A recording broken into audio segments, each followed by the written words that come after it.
Just saying, since those illegals showed up, a lot of things have gone missing lately. Buffaloes, land.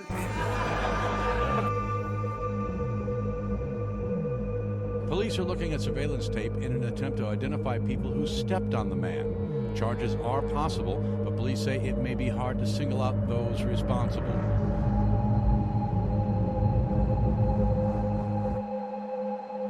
Mary, coffee. Big headlines for you. War on Christmas edition. Waging a war on Christmas. War on Christmas. There's a war on Christmas. It's the war on Christmas. War on Christmas. War on Christmas. War on Christmas. War on Christmas. The new chapter in the left's war on Christmas. Assaults on the traditions of Christmas. In North Korea to the war on Christmas. Dr. Sebastian Gorka says this has jihad written all over it. He is live next.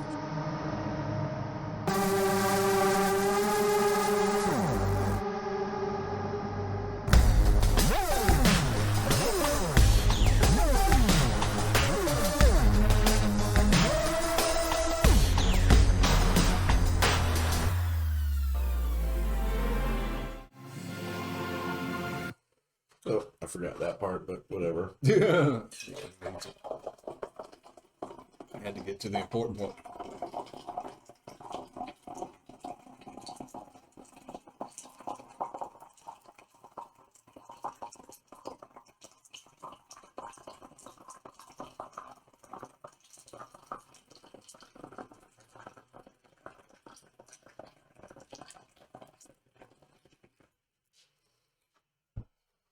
And there it is again. It's not so bad, is it? Right? Yeah. You get a cup of coffee out of it. They want a cup of coffee out of it. It's a win-win. Yeah. You gotta remind me to download this, by the way, because I forgot to hit record, I guess. Alrighty. In fact, Put that on the things to do list, right? download.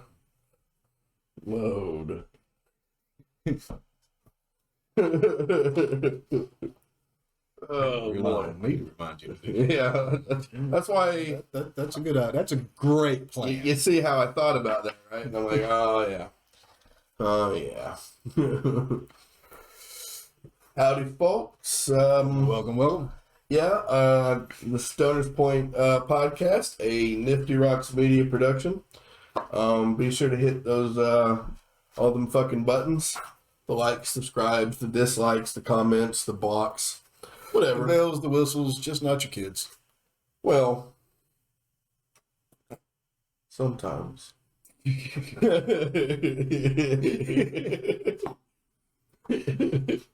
Oh.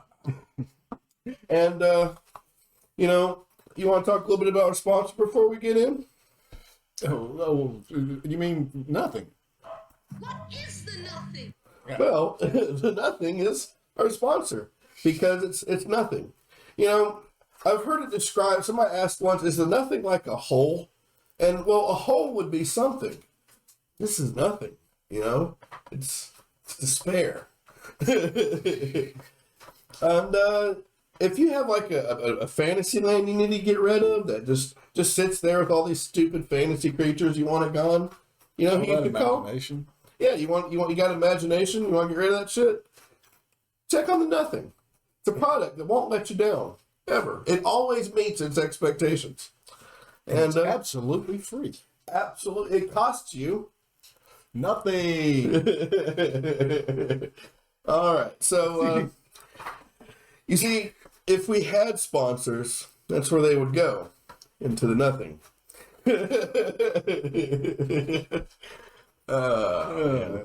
Also, if you watch this Twitch stream, you know nobody's watching, so now's the time to talk about it, I guess, right? We fucked up last week and didn't see the chat pop up, and we had a guy throwing questions at us, or girl, or they, throwing questions at us left and right, and Threw a question at us about Ramsey's brother, I think it was. oh, okay, yeah, Jumpin' A. Ramsey, Burke Ramsey. No, he did not. He asked if he had killed himself, committed suicide, and the answer is no. In fact, he is suing like CBS or something right now for making these claims that he, might have killed his sister. Again, if you want us to do an in-depth talk on that, do an episode or two possibly on JonBenet Ramsey, you can join our Patreon at patreon.com/stonerspointpod. And you can get on there at the $5 tier and you can vote for JonBenet Ramsey. I'm not doing that research until somebody pays me for Yeah, it. that's a rabbit hole we want to avoid. Yeah. That's a whole network.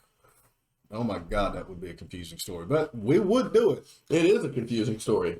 I've been hearing about it all my life, and it's still, when you go to Food Lion to check out, you look to your left, boom, you're going to see her or her mom, or you're going to this day, every week.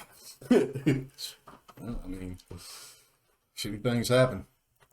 More money people has get away been with spent. More money has been spent on investigating and reporting this crime than has been spent on trying to solve this crime.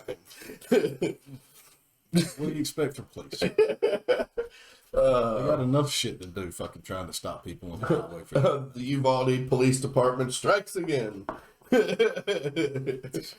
Well, guys, today we're going to be talking about the holidays. Mike, don't you just fucking love the holidays? Absolutely. It's our favorite time of the year.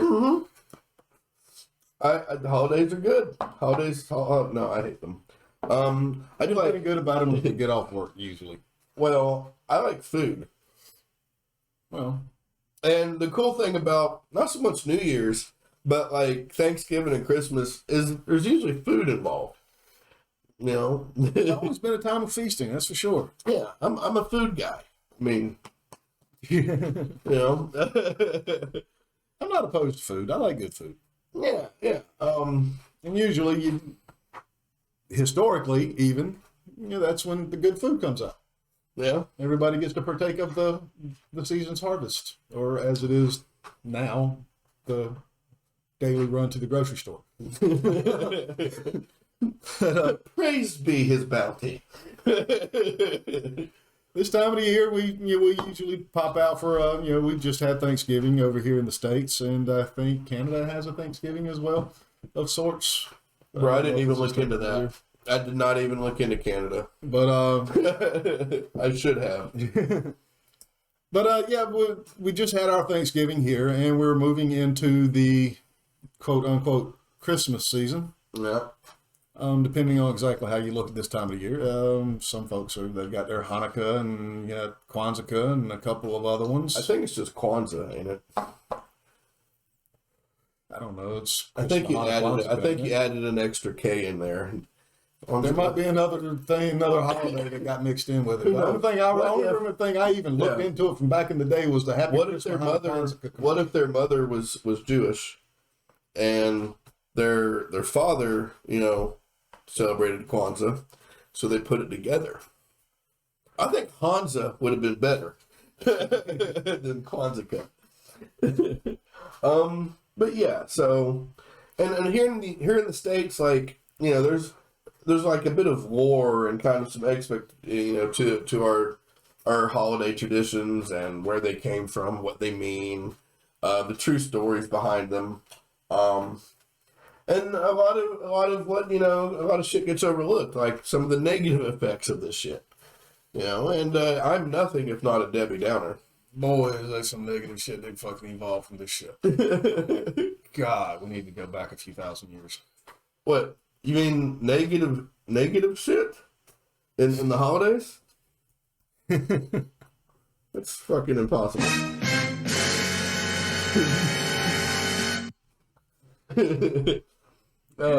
Oh man, we'll definitely be reaching that particular point because we got to cover the whole thing, Yeah. all the way from its beginnings and to its evolution to what we have today. Yeah. And I guess without further ado, we can go over to our slideshow. Yes. The feast. The Feast of Thanksgiving. Mike, what did they tell you about Thanksgiving and when you were in school? Oh, that, some poor old lost souls that were trying to get over here to start their new little world, struggled to make it through a winter, and some thankful Indians, some benevolent Indians, sorry, came over to,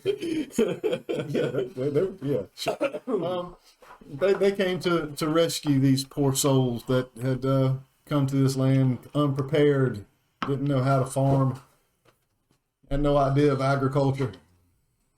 They were starving, and so now the Indians taught them how to prepare, and they had a bountiful harvest, so they had a feast and to celebrate making it through the year, and now we give thanks to those particular Indians. Yeah. Blessed be the fruit. Not quite sure that's how it actually happened, but no, that's almost complete nonsense. So a lot of, for one thing, there's a misconception. It wasn't necessarily taught in school, but there's this popular misconception. Hey, we got that the Pilgrims were kind of. It was there's this idea that Columbus came over and found everything, and then later on the Pilgrims came, and nothing happened in between, right? yeah. Well, that's fucking nonsense. That didn't happen that way. All up and down, 150 years in there, something had to have happened. all up and down the eastern coast of the Americas, both north and south and central, there was a habit of kidnapping natives and taking them to Europe to become slaves. Undocumented. Wait, what? We're not allowed to say that. FBI, open up! Yeah. They're servants. Anyway, with them they brought, in exchange for their servants, they also brought some fucking fun-ass diseases, bro. Fun diseases. Oh, yeah. Fulminating smallpox. Have you heard about that shit? These sores open, these chicken pox just opens on your skin, and you hemorrhage to fucking death. You bleed to death within a couple days of getting this disease. We, being International travel, isn't it wonderful? being, from Europe, where people already had immunity to this, but people who had pretty much evolved outside of Europe, kind of isolated over in the New World, they had no immunities to this, right? So there was this massive dying off. They say that 9 out of 10 of the eastern seaboard native population died, was just gone, right? So but there were still some around, and the ones that were around, well, they're all alone and pretty easy to pick off for. Mainly the Spaniards at the time, wasn't it? There was also the English. The Spaniards normally did the down south, from basically from the Carolinas on down was Spain. Yeah, one of the lights there went out. Yeah. From the Carolinas down basically was Spain, and everything above that was England. Except for some areas in Canada that they went that far north, you got into the French. But anyway, I don't think that was till much later actually with the French. Regardless, it was the English mostly up around New England, right? So this one native man, Tisquantum, gets kidnapped away. Employed as a servant overseas, right? Where he caught it. Yeah, well, where we take a shot. He gets employed overseas where he learns to speak fluent English. Meanwhile, I guess we need to talk briefly about Henry VIII and the birth of the. What did he do? So Henry VIII wanted all the pussy in the world, basically, right? He wouldn't think like that, would he? And at the time, England was under rule of the Catholic Church, where divorce was impossible. especially for a king. So he says, you know what? We'll make our own church. And he creates this new, like, the Anglican fucking Church of England, which basically, just so he could, you know, get some pussy. Do his own damn thing. Yeah, do his own thing. And this, you know, out of Anglicanism, you have like the Protestant religion starting to form, right? If you don't like religion, just change it. That's fine. The inerrant word of God. just change it. So he goes over to so we're okay. The Church of England starts up, and that immediately starts a whole bunch of splintering. Right? You got a whole group of people called Puritans that kind of splinter off from that. You know, they decided that King James was a little bit too liberal for their likes, and they ran off to the Netherlands, I believe, from England. Yeah, they went north first so they could actually get passage. Yeah, because, you know, they weren't going to be allowed to leave. And so this particular group, the Pilgrims were not quite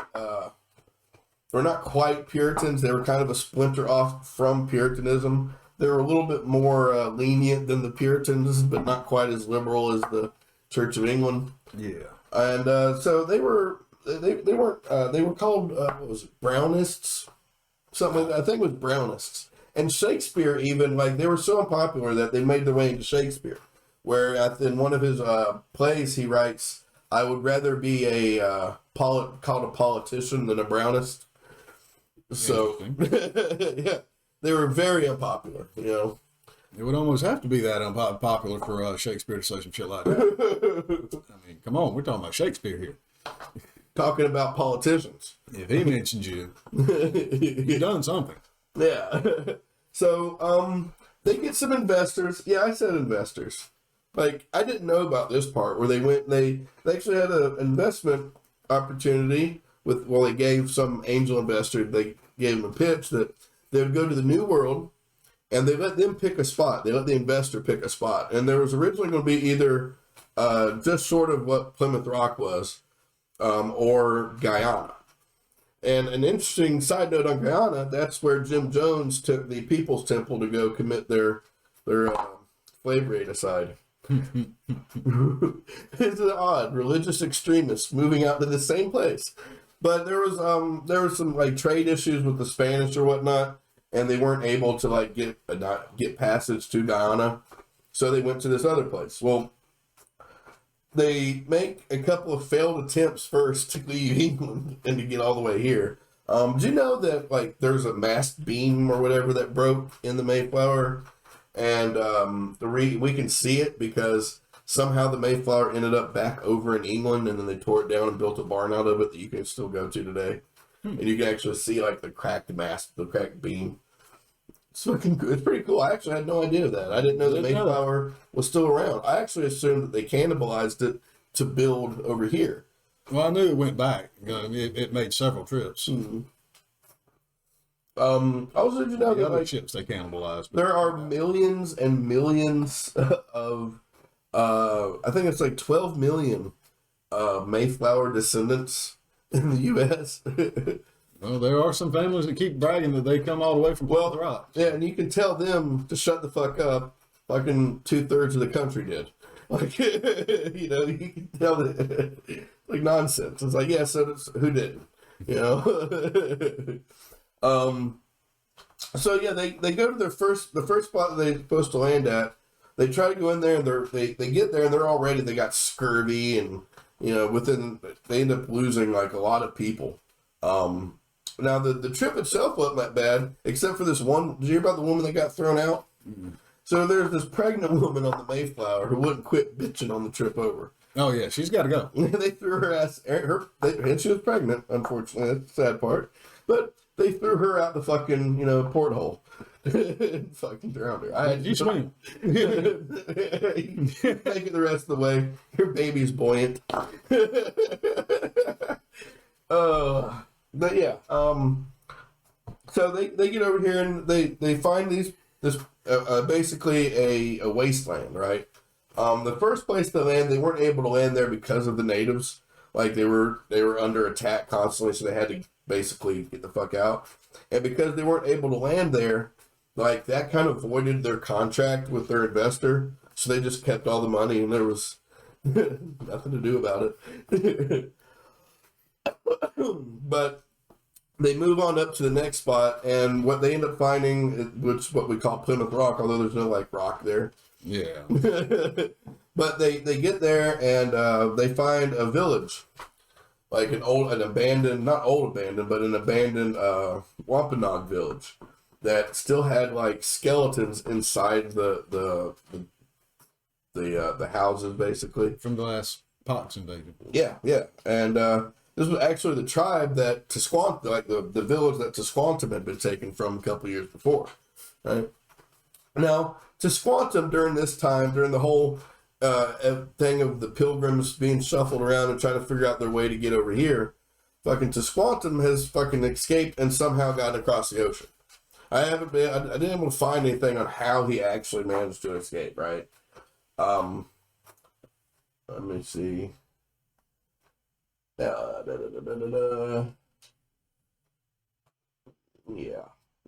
He just escaped and came home. I don't know how he did that. But anyway, so Tisquantum and like the other group of Indians are kind of watching these people kind of struggle and die a little bit. There's an initial shootout with one particular native tribe and the Mayflower, and like this one native guy comes out and like shoots 3 arrows at them, and they're all firing their musket balls back at the natives. And then the natives asking him to stop, hold up, don't fire while we reload. And then the natives just disappear into the woods, and the pilgrims are like, "Well, we're not going after them, so we'll stay in this village here." And they start to starve. They start digging up like the burials of that had like some seed and stuff in there. They also, like, natives in this area, they would store like seeds from the last harvest like in little burial kind of mounds, storage mounds. And so the pilgrims went and dug all those up and were eating out of those. And eventually, like, they were failing. They were dying. And so fucking Tisquantum, who we call now for some reason Squanto. I don't know why it got changed to Squanto, but I was taught Squanto in school. Well, we probably just Christianized it a little bit. That's what Europeans do. We rename everything. So T and M make something non-Christian. Change that M to an O and get rid of the T. It was first wave of it, and before we started just changing it to Bill. Oh man! So like, we can't pronounce that fucking name. You're Smith now. So Squantum manages to kind of work out a peace treaty between the local tribes that kind of wanted to get rid of the pilgrims and whatnot, and the pilgrims. And they ended up coming. They taught them how to like grow food over here, and they taught about different, like, they'd never seen a squash before, So they taught them how to grow food that would thrive. And that year, throughout that year, they were basically given a lot of help by Squanto and the local natives, because he could speak English, so it broke down that language barrier. And at the end of the harvest, during the fall, when harvesting and all done, they had a lot of food, so they ended up having like a 3-day celebration where Tisquantum brought like 90 warriors and whatnot, and like 6 deer. And they had a whole bunch of like turkeys and fowl, and they had all the vegetables in the fucking world. And they fucking like hung out and partied and got to know each other for 3 days. Although there was no like concept of Thanksgiving to it. The way pilgrims gave thanks would have been more likely a fast. But they've been fasting for the last year and a half. I mean, you finally get to have a harvest festival. Mm-hmm.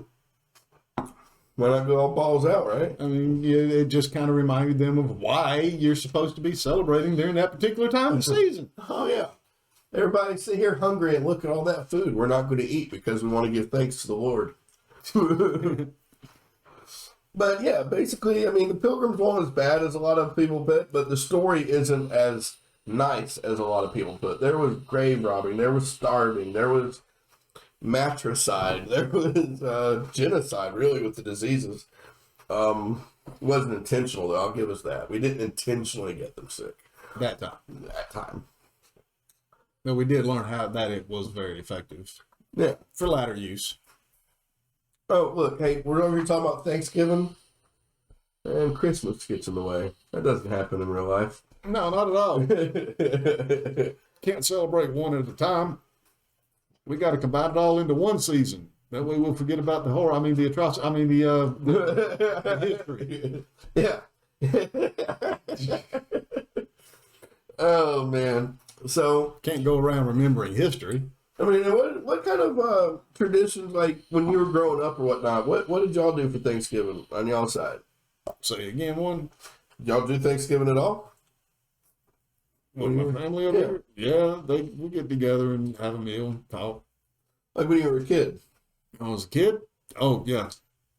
Same deal, just bigger family. Well, more people in the family. It'd be like that. Multiple families in my case, but yeah. It'd be like that. It'd be like that. Yeah, Hated it. like Thanksgiving for most of my childhood involved during like early on in the day. Basically had to starve all day long, and then like, well, not all day, but all like morning and early afternoon, and then usually by like 1-2 o'clock we had to go to my stepmom's mom in Raleigh, and we'd have like a big get together there. The food was better there too. That was like the best Thanksgiving food. That shit was awesome.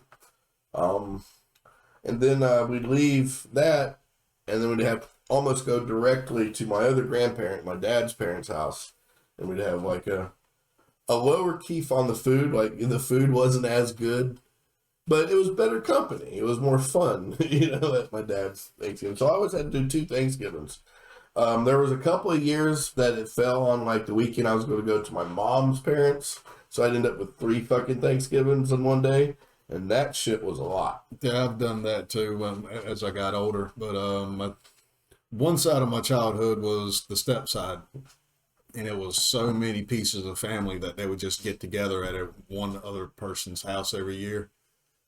And that's pretty cool. Rotated out like all my aunts, my uncles. I had like 3 aunts, 2 uncles, fucking the grandma and the aunt, the great aunt, and everybody. I mean, all the kids and everybody just pile up, and friends of the family that didn't have extended families of their own would show up, and it was huge. It was better at Christmas during those times because there were more kids that actually, were anticipating getting gifts, and it was, the big party thing, for the kids. We're going to get gifts, you're going to get cold, blah, blah, blah, all that good shit. The other side of the family, the actual side was, just, Stofers, fucking microwave dinner, kind of thing. Stofers. Yeah. So yeah. As I got older and started to have my own little family, it was now I got to travel from this family to this family to this family every damn year, and it was like 6 hours of fucking driving and an hour of eating in every spot. And it was like, I hate this. I fucking hate this. And then so after the day after Thanksgiving, we'd get like one of the dumbest things ever fucking. Yeah. You can't talk about the now before going into the then. We talked about the then. No, not the whole then. All right, well, finish the then. I'll go back here. Because you're going to go into the whole Christmas season. I mean, you got part of the then. What do you? But if we're going to start breaking into the day after Thanksgiving, we got to go into a little bit of why we got this whole damn thing to begin with. Okay. You mean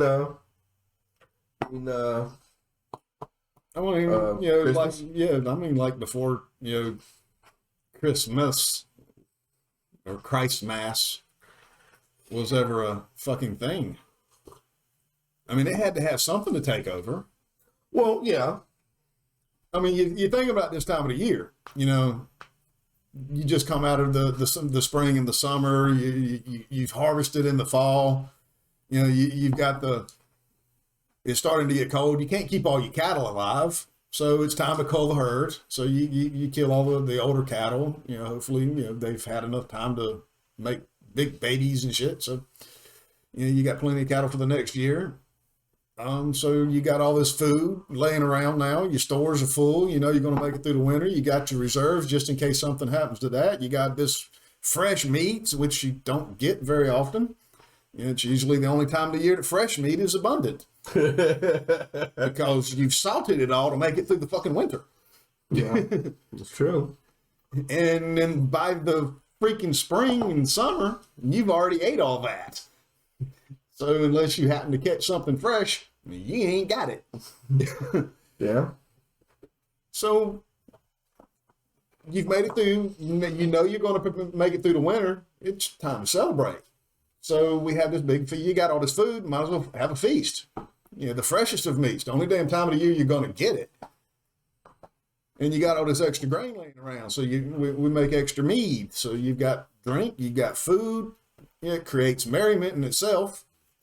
I'm usually happy when I'm eating. Yeah, especially once we start learning how to make, you know, more and more potent mead.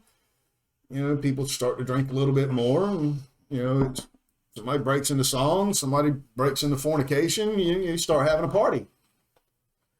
I just love when you just chilling somewhere and fornication breaks out. Oh, man. Well, when you're up in the north. FBI, open up! Hey, we ain't got there yet. I mean, yeah, when you're up in the north, I mean, you go get the big log and you bring it in and you set it alight because it's going to be cold for a few freaking days in a row. I mean, harsh winter, you don't go outside, so you lock yourself in the hall and you have that big feast. And, you know, with the Yule log burning, you know, of course you're going to have some fun while you're in the big hall, right? You ain't going outside. There's demons out there. So the story, it evolved from just having your harvest feast into this little spiritual gathering to where, you know, all the nice spirits are inside and there's evil spirits and demons outside. Because you go out there, you die. Because Odin's going to come take you away. Odin's out there riding around on his horse looking for, you know, naughty folks and deciding who's going to perish and who's going to flourish, you know? So, you know, you get into that.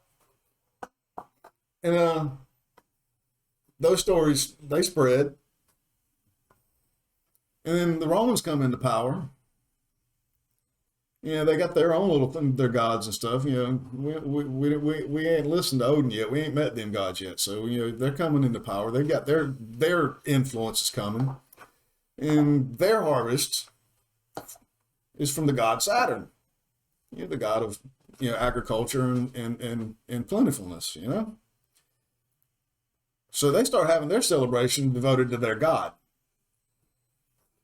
And they have this big celebration called Saturnella, which is basically a carnival. It's a big giant party of the year after celebrations. Again, it's an evolution of the, you know, simple harvest celebration, midwinter, you know? Yeah. Where all the tribes and all the local populations of civilization that are growing at the time, they get together and, hey, yay, you made it through. So, you know, let's party, let's revel, you know, let's have some fun while we're here. Well, the Romans did the same damn thing. Except they kind of took it a little bit further and they started, you know, hey, all the slaves can be free. We'll serve the slaves. So let's make a thing out of it. We're going to give back to them because they gave to us all this, you know, all this time.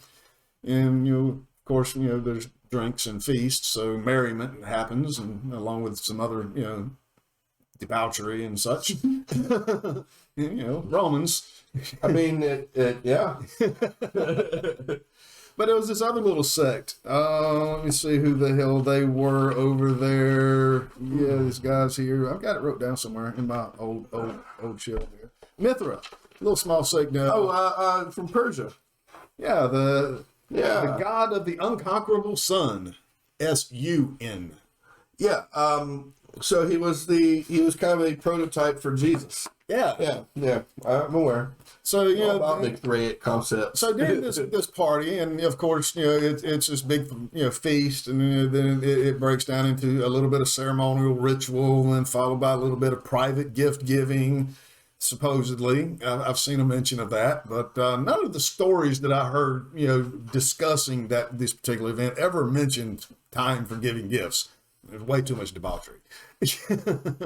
We're talking. You really wouldn't recognize it as something that you would think would be ever called Christmas. Have you ever been to a corporate Christmas party? Yeah, I've seen it. But, yeah, you've seen Die Hard. Well, I've seen videos on the modern thing called the internet. So yeah, I've seen what happens. They're glad I never worked for them then, and my corporation doesn't have them now. Yeah, they're worshiping this little god here of the sun, who was supposedly born on the 25th of December, the winter solstice. Some say from a virgin, some say he was born from a rock in the middle of a pasture. That rock ain't been fucked. Either way, it is virgin. ain't nobody fucking no rock. Well, and the shepherds all came to worship at the well, also a couple hundred years passed by, and this new little thing called Christianity starting to burgeon out into the area. And well, they didn't give a shit about the birth of Christ at the time. They were more about the resurrection, but that didn't quite fit in. You got all these other folks over here just worshiping a sun. Well, wait a minute, we could do that. We can worship a sun. S-O-N. So they're like, but they're already worshiping the birth of the sun. We'll just call it the birth of the sun, and we'll take over this little spot here because we need a holiday here. We've already got Easter and Good Friday. Wait. Are you saying that Christians just go around stealing cultures? Could be saying something like that. Yeah, well, that's fucking crazy. FBI, open up! What do you mean I can't insinuate that? It's the truth. Oh, people don't care about the truth? I'm sorry. All right, we'll fix it. There was some discussion about when Jesus was supposed to have been born. And yeah, he was born during the celebration of like the Jubilees or something like that. And that's like in I want to say September. Well, they decided that would have the mid-spring would have been the time of conception. So probably winter would be the birth, but it doesn't really fit with the biblical story about the shepherds watching their flock by starlight and people traveling at night. They wouldn't do that in the dead of winter usually, but it's possible. This is God, yes, but so it would be easy. These guys are already celebrating a sun. It'd just kind of be easy if we just move our birth and our celebration of the sun to this time, and we can just. They're already celebrating it, and who cares if we can just say they're celebrating it to Christ child, and it'll be okay. He knows. But there weren't any rules or anything like that. Instead of outlawing the other traditions, they just kind of adopted them, decorating evergreens was kind of a thing in some.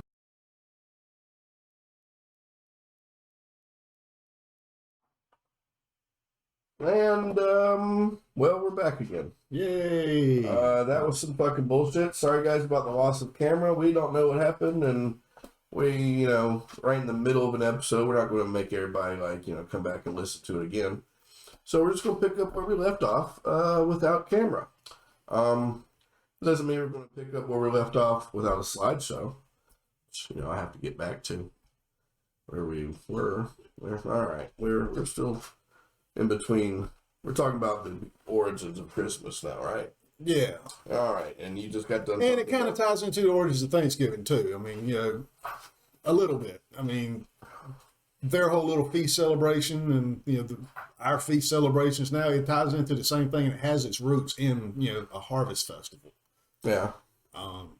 Like the first Thanksgiving literally was a harvest festival. Literally, you know, we finally got food. Let's fucking eat. And of course, you know, when everybody shows up to eat and drink, you're going to have fun. Yeah. And well, I mean, Until somebody throws punches. I was going to say, invariably, some grandpa is going to get drunk and start talking about, you know, politics. Yeah. Yeah. But, yeah, you didn't have Trump back then, so it was pretty safe to talk about it. I don't know, man. My dad's dad, even during like the Clinton days, we would go to fucking like a Hardee's or something, dude. And they would tell the price about something, and he'd start bitching right there about Clinton and how the liberal Democrats were fucking everything up. And it's like, can you just buy a burger? During Clinton? That'd be an odd time to complain about it. He was mad that things still want a quarter. You know, to this day, he's upset that he can't, you know, go buy a Pepsi for 5 cents. I'm pretty upset about it too, but damn. But yeah, we were talking about how that whole thing evolved, how the whole history of, you know, the holiday season is basically coming. You know, we talked about Thanksgiving to figure out exactly how Christmas came to be, or, you know, what happened to midwinter, whichever side of that particular story you want to look at it from. Yeah, so like I said, we started back today, you know, with Odin, you know, riding through, and then we get to the Romans with their Saturnalia, with Saturnalia, yeah. which is, I mean, both of these, you know, the whole midwinter and Saturnalia are pretty much celebrating birth and renewal. Because hell, did you know that on the Yule log, every spark was supposed to represent a new birth for the coming spring? I did not. That's pretty cool. Well, it's pretty cool. It's a good reason to drink. Yeah. Staring at fire. Yeah, you come up with that. So yeah, so they were celebrating the coming rebirth of, you know, life. Saturnalia, pretty much same thing. They were celebrating more the bounty of the harvest, but they also had a Juvenalia, which was a day of celebration for the children, which was more along the lines of interpreted as birth, you know, new life. Yeah. Again, along with the same time of year when, you know, it's the shortest day, so now we're getting back into the long days, the return of growth, you know, the return of warmth, the return of light. All these key words that keep popping in, you know, light, sun, birth. Coming back. Yeah. You know, this new group called the Christians are, you know, looking at all this, like, those are cool keywords. So they further took that whole astrology thing with like the sun and the equinoxes and whatnot. They also added that to other parts of their mythology. So for one, like on December 22nd, that's when the sun reaches its lowest point, right? Depending on which calendar and time of year you're talking about. Yeah. But yeah. And it stays there for 3 days. All right. Yep. Now on December 22nd, the sun sets in the position on the horizon that the constellation known as the Solar Cross is. Right? You follow? Yeah. So what happens is the sun dies on the cross, stays for 3 days, and on December 25th, you know, that's when you get that the sun moves up that 1 degree.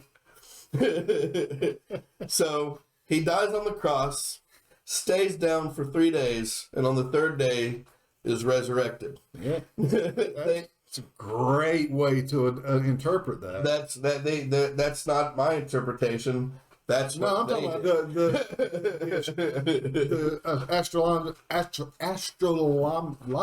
astrological. I can speak. I promise. I know the word. Astrological. Yeah, I got there eventually. It's a long word.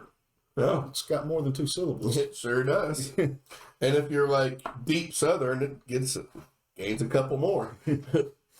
The whole alignment there, that's a good way of interpreting it. Yeah. That was just a little thing I wanted to. But yeah, yet another little story that kind of fits in with let's take something and reinvent the meaning of it. So yeah, these Christians, they come through, and eventually, at first they're just all accepting of whatever, just let them do what they want to do. We'll just say it's in the name of our God and the Son. Well, yeah, they don't have power. So they don't have power yet to go around forcing. Yeah, which one was it? Constantine? What, that made it the state religion kind of? That is the one that went through and actually was like, if they're worshiping other altars, destroy those altars and such. And yeah, it was the Christianized the Roman Empire. The Roman Empire was dying, and they preserved it by making it the Holy Roman Church. Because it was the Holy Roman Empire, They just changed empire to church, and it still exists today, honestly. Well, it was holy because it was ordained by their gods. Yeah, they just ignored most of the... When Constantine came in, he was like, all right, this Christian thing, it's getting a little bit out of hand. All these extremist terrorists running around. Yeah, and I say terrorists because there's this definition of terrorism is basically, you're only a terrorist if you lose. But I like to keep in mind that all revolutions, all revolutionaries start off as terrorists. Yep. They certainly do. You get nowhere small, and you get nowhere without terror. Well, these Christians, especially this little group of Catholics of them, they start looking at this. We've said the birth of Christ is here, but the way that they're celebrating this stuff is kind of unchristlike. Sure is. Oh yeah. So they start having this mass during the time when they're going to think more of their son, not the other's son, the actual son. So they start having this gathering they call Mass. So it became Christ's Mass. Later, shortened by lazy folks into Christmas, of course, but the revelry outside much outpaced the devotion inside. So this sect of the Puritans were like, yeah, we got to stop this shit. Oh yeah. We can't have people having fun. That's not going to get them to read this book. There's nothing. They'll never listen to us if they're having fun.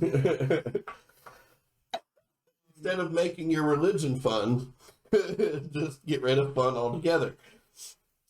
Yeah, they found that these solstice celebrations were, kind of harmful to their idea of the feast of the nativity. So the only feast of the nativity was a dog licking up some afterbirth. They found it too unchristian to recognize. So yeah, they took their Christ Mass and they turned it into a little more of a Puritan thing for a while, and pretty much started to push against the current celebrations, that were just a little too much like a carnival. You wouldn't know it as a Christmas celebration if you were to see it. From what everything is described, it would be much more like Mardi Gras or New Year's. Yeah. Revelry in the streets, drunkenness, the whole turn that comes. That's a whole lot older than what you would give it credit for. Yeah, that's why I went ahead and switched it over there. Because honestly, this is I actually spent a lot of time last night. Like when you see me like getting up and down and pacing and doing shit, I'm usually like working shit out in my head, right? Yeah. I spent a lot of time last night trying to figure out how to do the timeline of this episode, right? And Mike, I actually had a very regimented thing, and I set up my slideshow kind of regimented for it. But you know, the truth of it is, Mike was right. It is kind of hard to start talking about Christmas, you know, and everything without going into the background of it. But then where do you come back in to go back? You know what I mean? So what I decided to do is kind of what we've done. I left the slides alone like they were. If you notice if you're watching this, you'll notice the slides come up every once in a while. You get like this random, you know, Christmas ad or meme or whatever. And I did that on purpose because from basically Thanksgiving on, you are barraged with an ever increasing advertisement thing for Christmas. It's become it's no longer a religious celebration. It's now a commercial celebration, right? And I figured you have to talk. I decided that's why we had the background here with Mike doing the religious celebration part of it, and I'll take over with the commercial celebration. But just this picture here of the riots at fucking Black Friday show that it's nothing new, right? Like the commercialization is fairly new, but the rioting, the insanity, the reasons I actually hate the holidays, well, those kind of go back. The original riots having a little bit more darker tone to them. They come along in a few hundred years. Yeah, we're going to get through this course of history as quick as possible. I've just got some cliff notes because they're pretty interesting and actually pivotal to the entire fucking story of Christmas. They are. You cannot take it out. I personally cannot stand the whole phrase "Christ is the reason for the season" because it couldn't be farther from the truth. You know, regardless if you then look at it from a Christian point of view, Christ has been involved in this for, you know, a little bit more than 2,000 years to date. We've had this season for thousands of years longer, long before the thought of Mary and Joseph and, you know, this miraculous baby, you know, was ever a thought in somebody's fucking scrotum. Well, you know, there was no scrotums involved. He was born of the Holy Spirit, Mike. Yeah. Okay. Angels proclaimed this news to shepherds around the world. That one's yours, bro. I'm sorry, muscle memory. I know. You need a deeper one. Well, that's I'm glad this ain't on camera because now people are like, what are they fucking doing? Muscle memory, man, you need a deeper one. Oh, that's yours, buddy.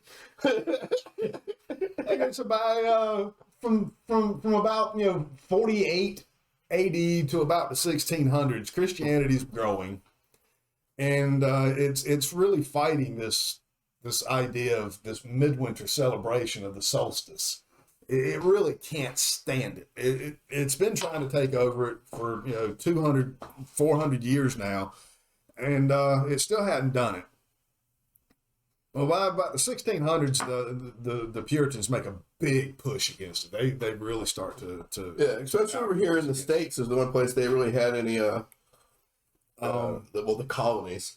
And they overthrow the king of the rule of England at the time, and they vow to rid England of all of it that is decadent. And by 1652, Christmas is actually banned. All celebrations of Christmas. Over here as well. It was called Christmas at this time.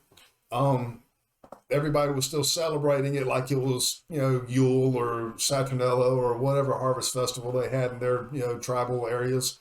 But it was called Christmas at this time. The name had already took over. So they banned it, and all celebrations are, done. That lasts for a few years, and then there's a little group in Canterbury who's like, we'll either have our Christian Christmas celebrations or we'll have our king. Well, they get their king, who brings back the celebrations. So you get these rabble-rowdy Christmas celebrations all over England again. Now, these celebrations, again, are nothing like you would call a celebration like you would think about Christmas time. Now, we're talking about freaking people hitting the streets, getting drunk. Yeah, think more like Mardi Gras.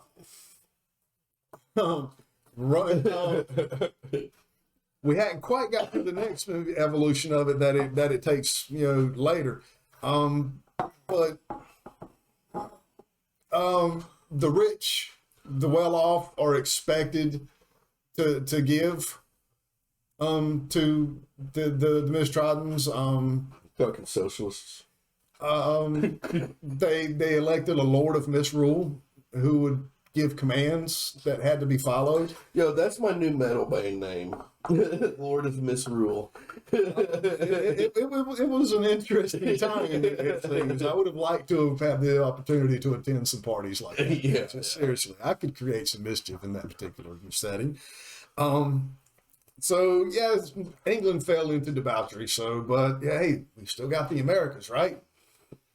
So and that's those Puritans that came over that supposedly started this whole damn. The only actual war on Christmas that's ever been fought in the United States or the colonies was fought by Christians. Yeah,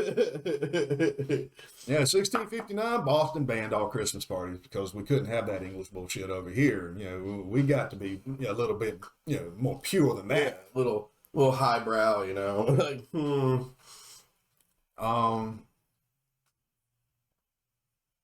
Some English traditions, were still around by after the Revolution, but most of them have fell out of favor. In fact, in 1789, Congress, was in session on Christmas Day, and had for like 60 some years after that. Never even bothered with Christmas. It wasn't a thing around here. Fuck Christmas. What's that? That's some shit that happens over there on that other continent. We don't do that around here. But you start having folks that are like, we got this country and we don't have holidays. So they come up with, the idea of, let's reinvent Christmas holidays. But we can't do it kind of like they do over there. We got to have our own way, which kind of works the exact same way as it did over there. Except we did Americanize it, took it a little too far. Because we're talking about right after the Industrial Revolution, New York is rapidly grown, like within the space of a generation, from a bullshit little town to the center of American commerce. It's this huge city all of a fucking sudden. And now, instead of having, the landowners and the little growers and that kind of class disparity, now you've got massive class disparity. Because the people that jumped in on that revolution, they made a lot of money. The people that participated and worked in it to make those people all that money, they did okay. But the people that were like, that's just a fad, or I can't get in with that. I like this kind of life better. They were left behind. You want to talk about poverty? And so they're sitting there looking at all this stuff, and they can't get it, and all their shit was taken over by eminent domain. So they no longer had their farmland to exist in their own lifestyle. So now they're in the city trying to scrub around a lot living, and they don't have it. And now Christmas comes around, and this celebration that is all about, flipping things on its head and, getting a little, unlawful or uncivilized, so to speak, just flipping things around, basically, turns into some real fucking riots. It went from the beggars going to the robber barons and demanding food and drink, which during the spirit of the season, because like Saturnella, that kind of thing kind of followed over here, they were obligated to. Mm-hmm. So the Lord of the house actually had to give them their best cuts of meat, their best bottle of wine, and treat them, as was custom, on that one day a year. But now we've got so many people wanting that it's actually costing these people their livelihoods. You can't have that shit. So they start to cut that out, and then the real riots start to fucking happen. And we're talking about actually riots, like, modern day kind of Boxing bullshit. Day revolt. yeah, people fighting, people getting trampled, busting into places, looting, burning, that whole 9 yards. Oh, To yeah. the point in 1828, New York City creates the professional city police force in response to those riots. Well, this upper class, we can't have people celebrating Christmas like this. This is actually starting to damage our lifestyle. So they get together and they start brainstorming to reinvent this particular time of the year. This is when you start getting these novels, like Bruce Bridge Hall, a collection of short stories about this fictional hall in England where the lords of the house are actually inviting peasants in to feed them for the day. You get the Christmas Carol a few years later, and you get the poem 1843. The Night Before Christmas, stuff like that. This is the period then that starts happening. When you start talking about the Industrial Revolution, I was like, when did Dickens write Christmas Carol? But so I googled it. It was published in London in 1843. Yeah, the Bruce Bridge Halls were in 19. Christmas Carols in 43. There was a poem The Night Before Christmas, 41, I think. Yeah. But yeah, during the early 1800s, we start rebranding Christmas out of the whole ruckus and debauchery, let's flip everything on its head, to let's create it as more of a communal giving time. Let's focus more on the misfortunate. Yeah. Instead of us giving them stuff, they just make them give each other their own stuff.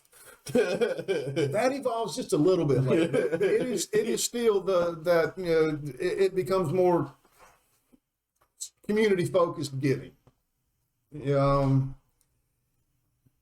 And then it breaks down a little bit farther to family.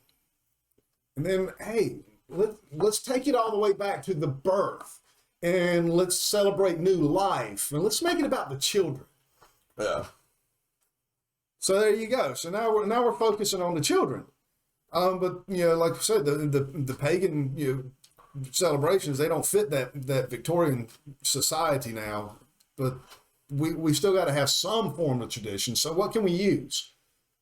Well, England has just married, the Victorian Queen of England has just married her cousin over there in Germany, who just happens to like to decorate their evergreens during this particular time of year. And when he comes to England, he brings that with him. Yeah. Well, now you've got a Christmas tree in the palace. Well, that makes the fucking news. In less than 10 years, all the fucking English are like, well, we've got a Christmas tree like we've always had. This is the way it's always been done. Everybody's got one of these. And so, America's like, we can do that. And pine farmers everywhere were like, whew. Yeah, we can do that. We're going to be able to eat bread this year, honey. And we like this little Dutch story of Santa Claus, who comes around with his slave, his helper,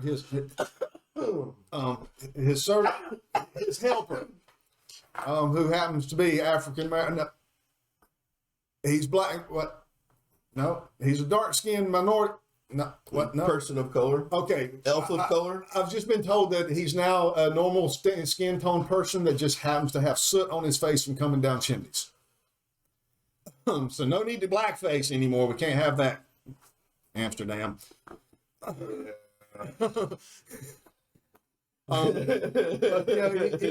This guy, he's riding around on his horse, kind of like Odin, with his little helper that runs around checking to make sure people are, good or bad, and if you're good, he leaves gifts. Well, that whole gift giving thing comes. 8 reindeer, right? In for Santa. That's not counting Rudolph. Okay, yeah. Slipnir, Odin's horse, had 8 legs. It's all about Odin, man. But yeah, this Sinterklaas who evolved from Saint Nick, who that's an interesting thing about his gift giving deal. You know, he just happened to be walking by a house and hearing a story being told. This gentleman had 3 daughters, and he couldn't get them married. His oldest daughter was already past the age of marriage. His youngest daughter just hadn't been asked yet, and he had a younger daughter that wasn't quite of age. But he couldn't get her married because he couldn't raise a dowry. He had no money. Upon hearing, the eldest daughter asked her father to sell her to slavery so that he can have a dowry for the middle daughter. St. Nicholas, standing outside the window, tosses in a bag of gold. I'll take that deal. Well, this story evolves to him tossing gold down the chimney that happens to land in the stockings that are hung out to dry. So as the story goes north, it becomes Sinterklaas with his helper that goes around checking the good and the bad and leaving gifts. Well, one of these authors that was writing, was like, I kind of like that idea. They say that it was from the Dutch coming into New York, but there's no evidence of that. It was a later writer looking for inspiration, found the story of Sinterklaas and was like, I can work with that. Yeah. Well, Sinterklaas being the evolution of Odin and Saint Nicholas, you add a little bit of flair to it, and now you got Santa Claus. If you look back at the Night Before Christmas poem that you were talking about earlier, this predates this guy coming up with Sinterklaas and putting it together with Saint Nick. It's Saint Nick in the old poem. You know what I mean? And you always see Santa Claus, but it's actually Saint Nick in the old poem. Yeah. I actually have slides for all that later. But when you get a lazy Englishman wanting to try to say Santa Claus, when he says a little bit faster, you get Santa Claus. Oh, hello.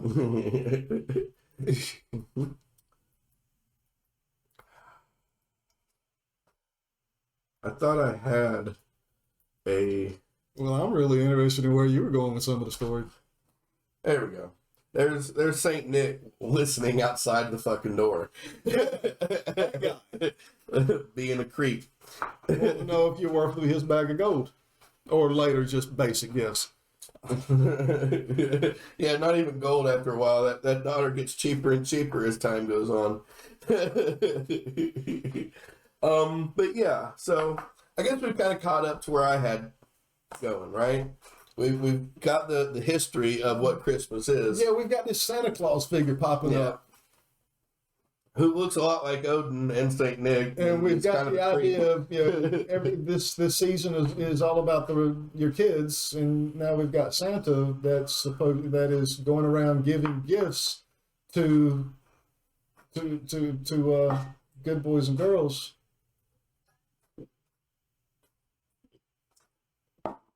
That leads to some shit, man. Oh, and Santa, dude, he used to be like this ugly little elf fucker, man. Yeah. I had to use a chair to get to. Well, that was during the time of Krampus, because sitting on Santa's lap isn't scary enough. So Krampus is like he's like the counterpart, right? Because everything with like Christian, especially during like this time frame. Everything dealing with it is like this. You have to have the duality, right? You can't just have God going around doing good things. You got to have the devil going out doing bad things. Yeah, there's some stories about Santa Claus. Santa Claus having not only his black Peter. That's just hey Google, Black Peters. Yeah, you wanted to know exactly what that is. But yeah, so instead of him running around with Black Peter, he was running around with something that could be described as this Krampus here that we're looking at, and a couple of the drawings are very similar. Yeah. So basically, he would kidnap bad children, and like beat them with reeds or. Well, Black Peter would take you away and take you to Spain and teach you how to be a good boy or girl, and then bring you back next year. Yeah, that's boy howdy. Yeah. Yeah, glad Santa doesn't do that shit. Maybe that's what happened to Kaylee. Maybe. Well, maybe it was Krampus. She could have got Krampus, and Casey's over there just innocent as shit. When we were doing, when I was thinking of putting together the intro for the Casey Anthony episode, I almost took, you've seen Labyrinth, right? Yeah. I almost took that little Goblin King, take this baby away. I almost did it, but I was like, man, this might be a little bit too insensitive. And looking back now, I regret it. Now I haven't. You know how good of a clip that would have made? That could have been some viral shit, bro. That's all right. Well, I mean, if you're listening to this, then you've already listened to the Casey Anthony, and I haven't uploaded Casey Anthony to like the platforms yet, right? So I can still. I'm gonna have to go in there and fuck with it anyway because I pushed record too early. Or not early enough on Streamlabs, and so I'm gonna have to fuck with the intro anyway. I still might. Hell yeah! Add that in there. Goblin King, take this baby away. But yeah, so and Krampus kind of like it's still it's still observed over there in some areas, but not like it was, and it never made it to the States. Like, it never made it to the States. Somehow when they changed these immigrants' names at Ellis Island, they also discarded Krampus. I would have found Krampus much cooler as a kid than Santa. Like, I was fairly certain that Santa didn't exist because his handwriting looked just like my stepmom's handwriting. But we had some soft-hearted assholes wanting to fucking, make Christmas into something about caring and giving. Which is odd because by 1860, the only place you couldn't find fucking Christmas was in church.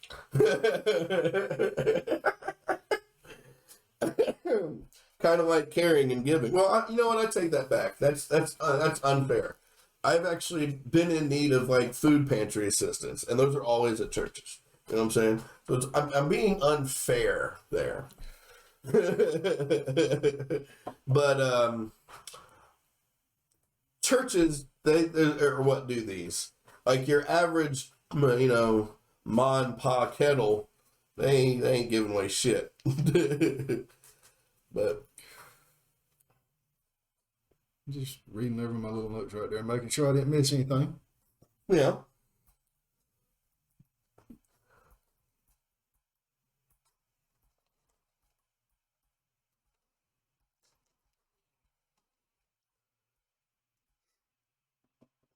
All right. Did you actually know that St. Nicholas was from Turkey? Mm-hmm. And Muslims actually celebrate St. Nicholas Day. I did. I thought that was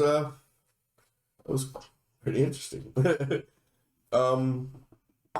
Yeah. Well, because of where Christmas went, it became about like commercialism, right? Like eventually they realized they could make money on this shit.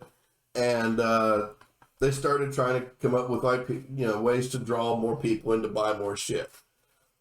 Yeah, like hire somebody to play Santa Claus and drop down a chimney outside of your store. And this leads to like major retailers way back. Let me see when it. Yeah, so.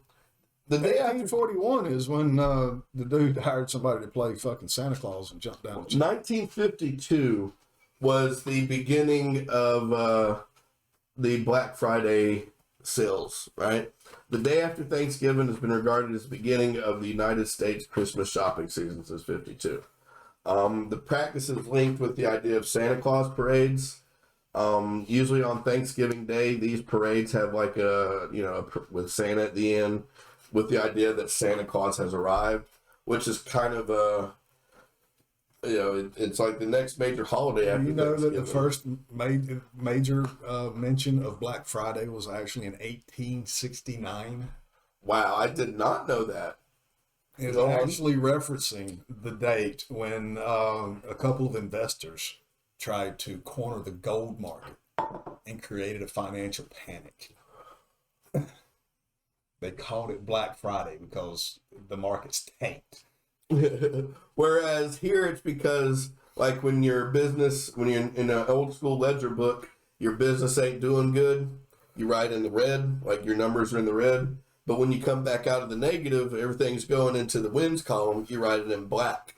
And that on the day after Thanksgiving, people noticed that they were writing in the black on this Friday. Yeah, that's what I was always told. No, yeah, that is a story that started. Yeah, I know it's a myth. Because of the whole Black Friday thing. You couldn't just call it Black Friday. That has negative connotations, Well, now it does. Well, even then, man, you're talking about the beginning of the civil rights, era. You couldn't have Black Friday being your big sale, and the thing is, that all started because people weren't coming in to fucking work. You give them Thursday off for Thanksgiving, they wouldn't show up for fucking work.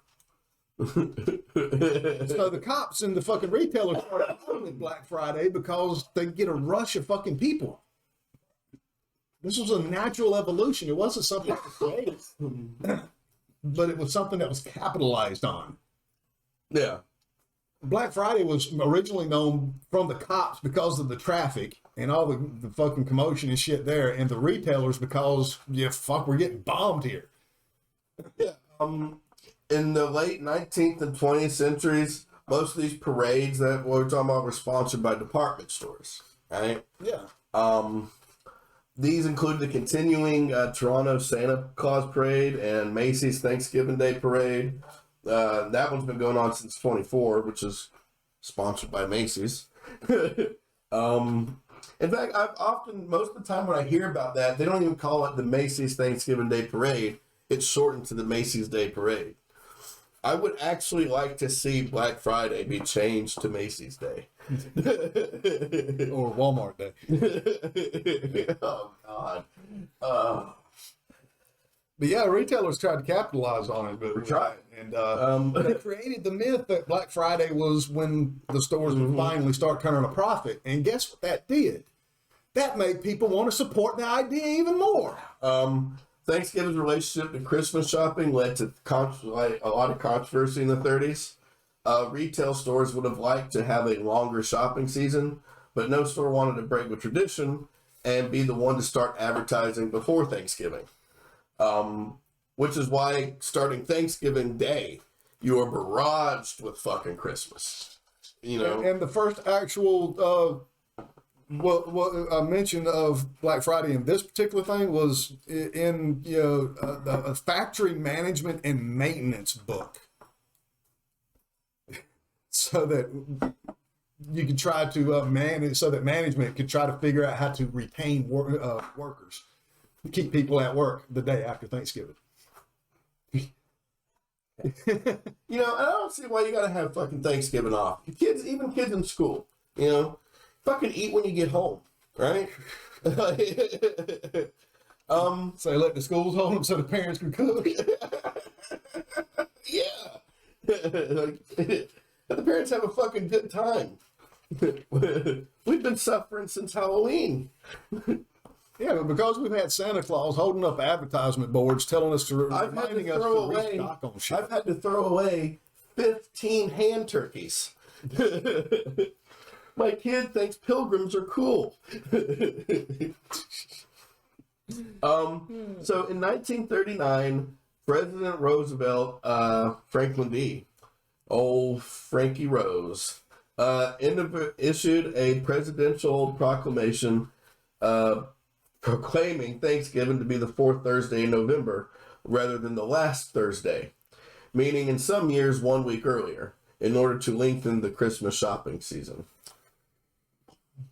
That's why. Got to do what Santa told us, man. We got to stock up on supplies. Whatever is on sale this week. Some people started referring to the new date as Thanksgiving, which make Thanksgiving great again. That sounds pretty awesome. Yeah.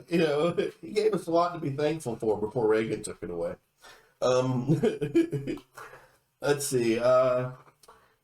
And now it's kind of, by this point, it's kind of lost a lot of its meaning because Amazon in 2015 started Black Friday in July.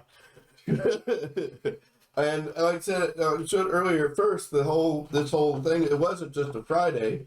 It was for like a week or so after Thanksgiving. Well, thank God for Amazon, man. You don't have to go shoot somebody to get a deal on some fucking stupid electronic. So what they do is they decide that we don't want people waiting to the last minute.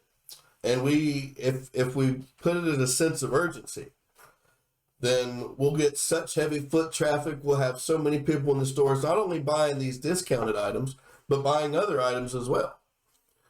And what they do is they say it's one day only. And then you start to see, it goes on okay for a while. It's not a huge deal. I remember like early in my childhood, it wasn't a very big deal. You know what I mean? Like everybody went shopping, there were deals, but it wasn't crazy, right? And then around the time of Tickle Me Elmo, you start to get crazy. Well, there's a few fads before then that would go out, come into fashion, and then all of a sudden. In my own experience, when I was in my early childhood, I don't remember it becoming much of a thing until Tickle Me Elmo. Yeah, that was a big one. I was traumatized by Tickle Me Elmo, and not in the South Park "Stop Touching Me" Elmo. Yeah. Can Elmo watch you go potty?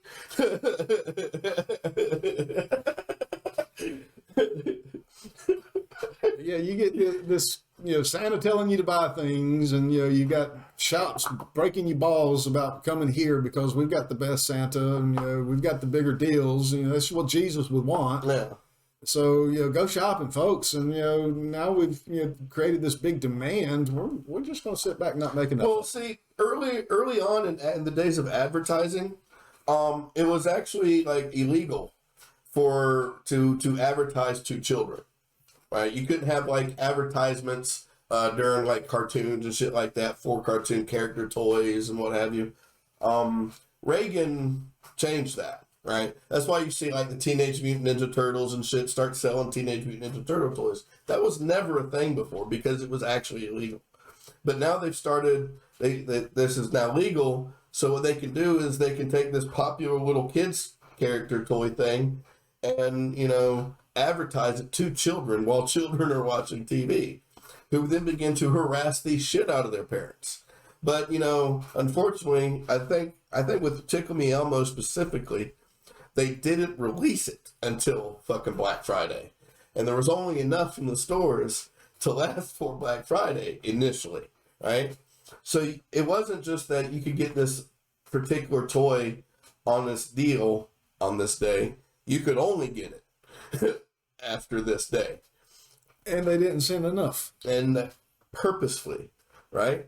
So, and I don't know that Elmo was the first case of this, but this is the first one I remember. And I've actually since looked back at why this became a thing, and it had a lot to do with not just Tickle Me Elmo, but advertising to children before Black Friday, right?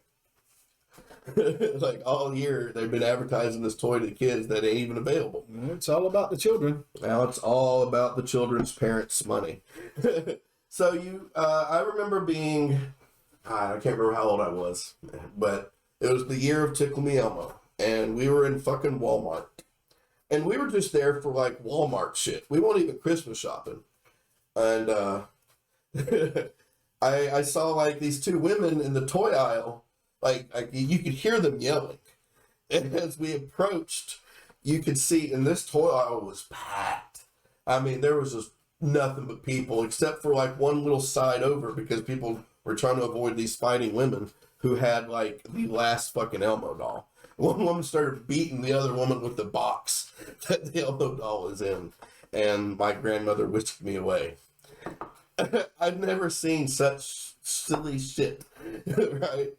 it traumatized me. I don't want to. And then that was the year that you started hearing about people getting trampled to death. Yeah, over a TV. That if you just wait a week, you'd get it.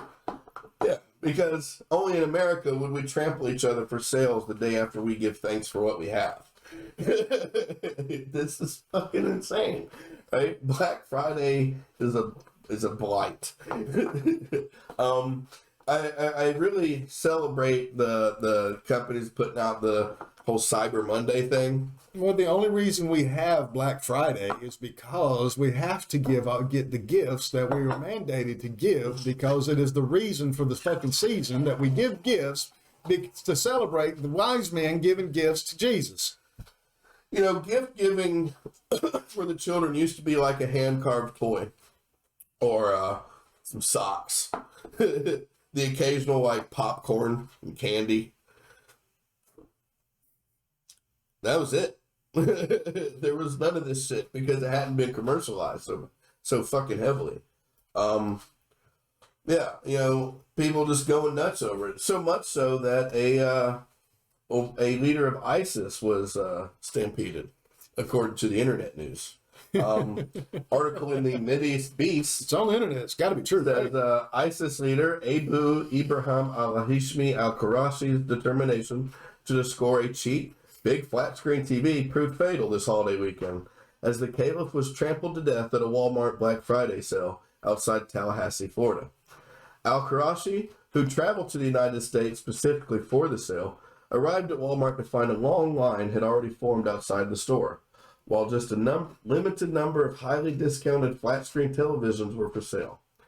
He tried to force his way to the front of the crowd, but was soon crushed by a mob of determined American shoppers. All he wanted was an LG 55-inch 4K smart TV so he could watch YouTube videos of his friends' executions in high def. The primitive barbarian shoppers trampled him to death. Yeah.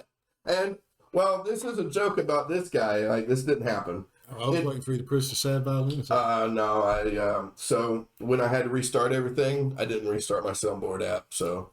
Damn. Yeah, I know, Okay, I know. I'll do this one. Bruh. Bruh.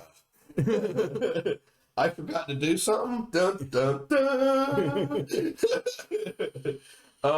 But this actually happens every fucking year. Every year. Like, not always resulting in death, but there's been over there's been a shit ton of injuries. There have been more than... Because the damn Christians wanted to celebrate Christ Day on fucking Sundays. We had it figured out. All we had to do was bring a log in, set it afire, and have a fucking feast. Yeah. A little bit of drunken merriment was okay, but, you know, I mean, we had it locked and stocked, and it was fine for thousands of fucking years. Now, all of a sudden, you know, a couple hundred years of fucking, you know, Christ, and, you know, here we are with fucking Black Friday. Yeah, it's the reason for the season.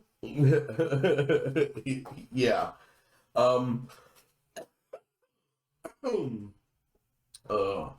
Yeah, despite frequent attempts to control crowds of shoppers, minor injuries are common among the crowd. Most injuries remain minor. Serious injuries and even deliberate violence have taken place. In 2008, a crowd of approximately 2,000 shoppers in Valley Stream, New York, waited outside for the 5 a.m. opening of local Walmart. As opening time approached, the crowd grew anxious, and when the doors were opened, the crowd pushed forward, breaking the door down, and 34-year-old employee, well, I have no idea, was trampled to death. I'm not even trying to pronounce that name. The shoppers did not appear concerned with the victim's fate, expressing refusal to halt their stampede when other employees attempted to intervene and help the injured employee, complained they had been waiting in the cold and were not willing to wait any longer. Shoppers had begun assembling as early as 9 o'clock the night before. Even when police arrived and attempted to render aid to the injured man, shoppers continued to pour in, shoving and pushing the officers as they made their way into the store. Several other people incurred minor injuries, including a pregnant woman who had to be taken to the hospital. The incident may be the first case of a death occurring during Black Friday sales. We are not aware of any other circumstances, according to the National Retail Federation, where a retail employee has died working on the day after Thanksgiving. On the same day, the exact same day, Palm Desert, California, Toys R Us. 2 women are fighting over a toy. Their husbands get mad at each other. I don't really understand why the husbands were mad at each other. I can understand each husband being mad with one or both of the wives, but I cannot understand why they would be mad at each other. You would think they'd be like, hey, let's stop this stupid shit. You know? No. That's from Florida. No. Well, this is in California. That's California? California. These 2 men. Sneak a damn Florida man joke in here. Nope. No. These 2 men, it does sound a very Florida man thing, right? In fact, when I think I was talking to you about it yesterday, I think I might have said Florida, thinking because it's such a Florida man shit. It damn sure is. So they shoot each other to death. They literally shot one another and killed one another over their.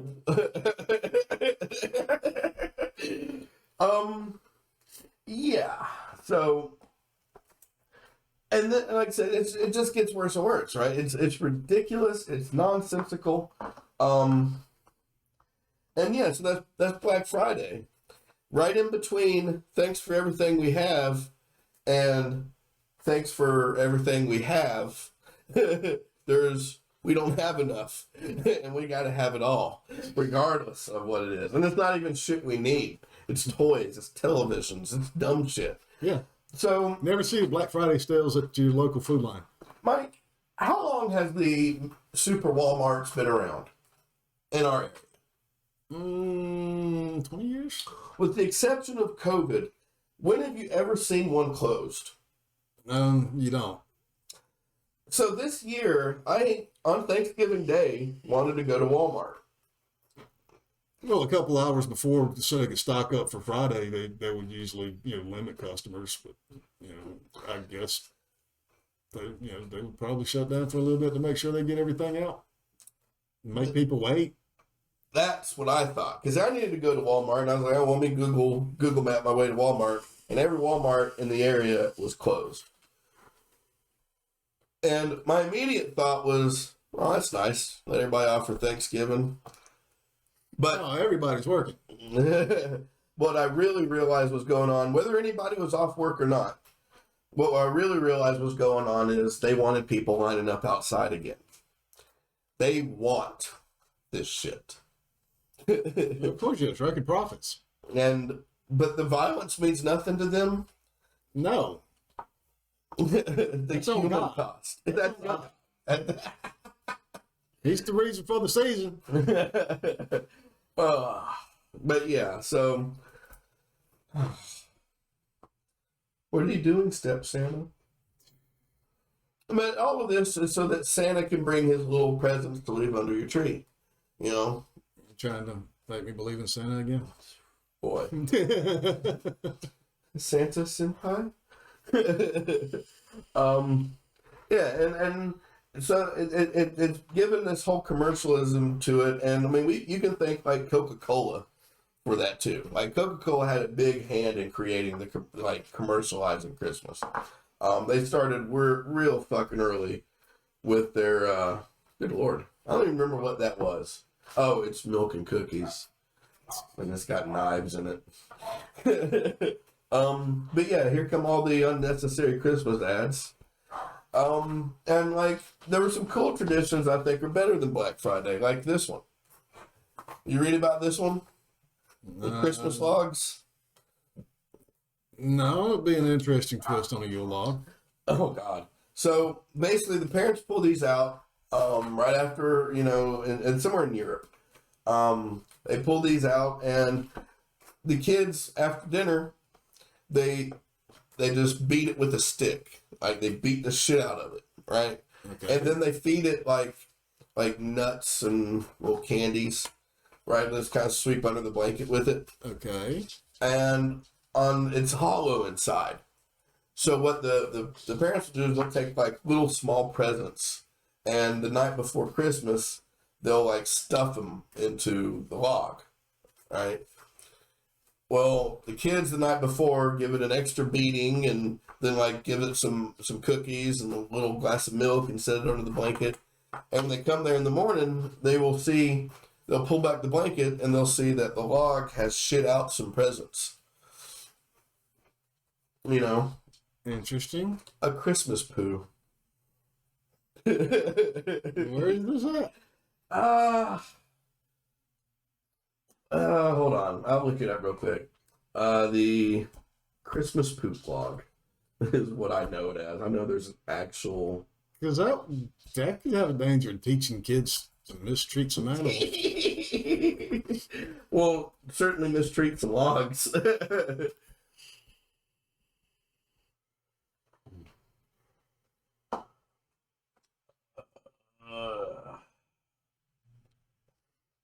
The Christmas pooping log. That is, Spain, Barcelona. oh my God. All right, so your kids beat the crap out of fucking logs, I see what you did and there. and then you celebrate the three wise men coming to your town to give gifts. Which apparently was poop. They just came and shit all over Jesus. Interesting. Well, I guess in some traditions it could be better than scantily clad women dancing on the stage for St. Nicholas to arrive, but I don't know. I'd kind of much rather watch scantily clad women. I mean, I'll be beating a log, all right. The Gray Mare. Yeah, you told me about that one. I'd like to see that one. That sound like fun. In Wales, you know, in the south of the UK, there is a tradition where they will take and decorate a horse's skull, and the person will like attach it to like a stick, and yeah, most of them can actually have like a little string so that they can move the jaw. But yeah, they attach this horse's head to a stick, and they'll go under it with like this white sheet, and they'll go door to door dressed like this and knock on the door and have roasting battles. They will just like hurl insults at whoever opens the door, and this goes on for a while. And then whenever a winner is determined, you know, if the mayor wins, then they come inside and they eat with the family and drink and party and have a good old time. And then this goes on for like 3 days. You know what I mean? So if the great mayor comes and knocks on your door and starts fucking cussing at you and calling you a piece of shit, and just if they're doing a good job of roasting you, yeah, bring them in. I love this. Yeah, I can see it taking off. We need to bring this kind of shit back. Yeah, man. You know, I mean, look at like the Comedy Central roasts. You know what I mean? And this is just like, you go around just hurling insults at each other. I mean, we're Americans. We're pretty damn good at it. I mean, for real. Not that we don't cut quite like the Brits do. Like a good British roast. We're not as highbrow. we'll catch you where it hurts. So they'll give you a roast in one sentence that's like 3 different roasts. we just punch a little below the belt. Yeah. And you know, then you get Santa over here. That's all we get. It's fucking Santa. And like midnight masses at fucking church. You know? Yeah, because they're still to this day trying to take over the season. Yay. Oh, and I think that's actually the last of my Christmas thing on it.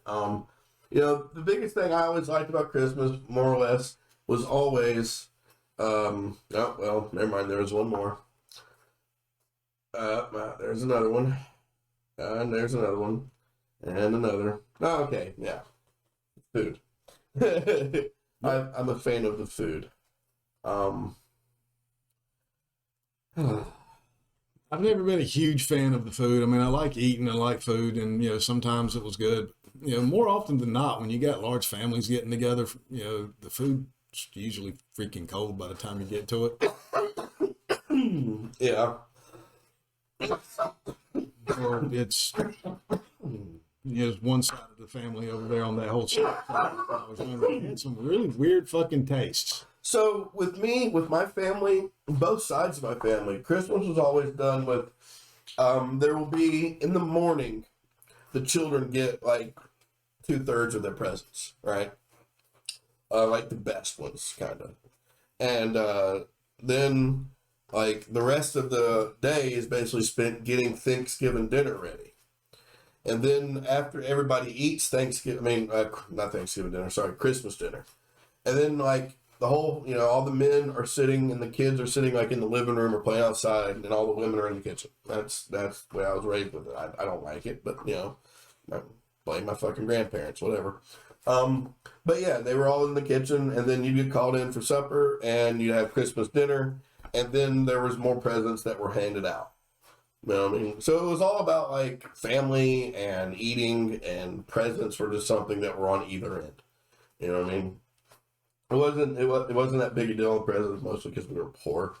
So presents were generally socks, the occasional toy. We were poor, so the presents were never plentiful in one spot or that extravagant. But I did have the one little small glimmer when I was very young is that I had my family and then the step family, so I had that whole extended family thing.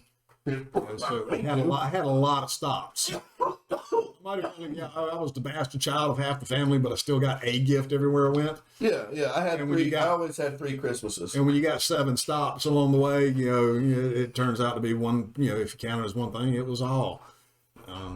Occasionally you get a gem, but other than that, as a kid, I had no interest in it. I didn't understand what it was, and by the time I got old enough, it was like, bah humbug, fuck this shit. Christmas actually was, and I wanted no fucking part of it. Yeah, honestly, I enjoy, the family get together part of Christmas, right? Like I enjoy, like even now, I don't get together with my own family. I get together with Jessica's family, and that's cool with me. I enjoy just going somewhere where everybody's friendly, everybody's cool. We're all just sitting around, fucking eating food, talking shit, laughing it up, exchanging some gifts. And just having a good time, Well, the side effect of that whole bouncing around with this extended family is you never really get too attached to any of it. So I never really got that whole sense of family thing. No, it's the act of family. I was passed around like I like the socialist aspects. Everybody sitting around eating, having a good time. I didn't like that very much because I was the one passed around like the fruitcake.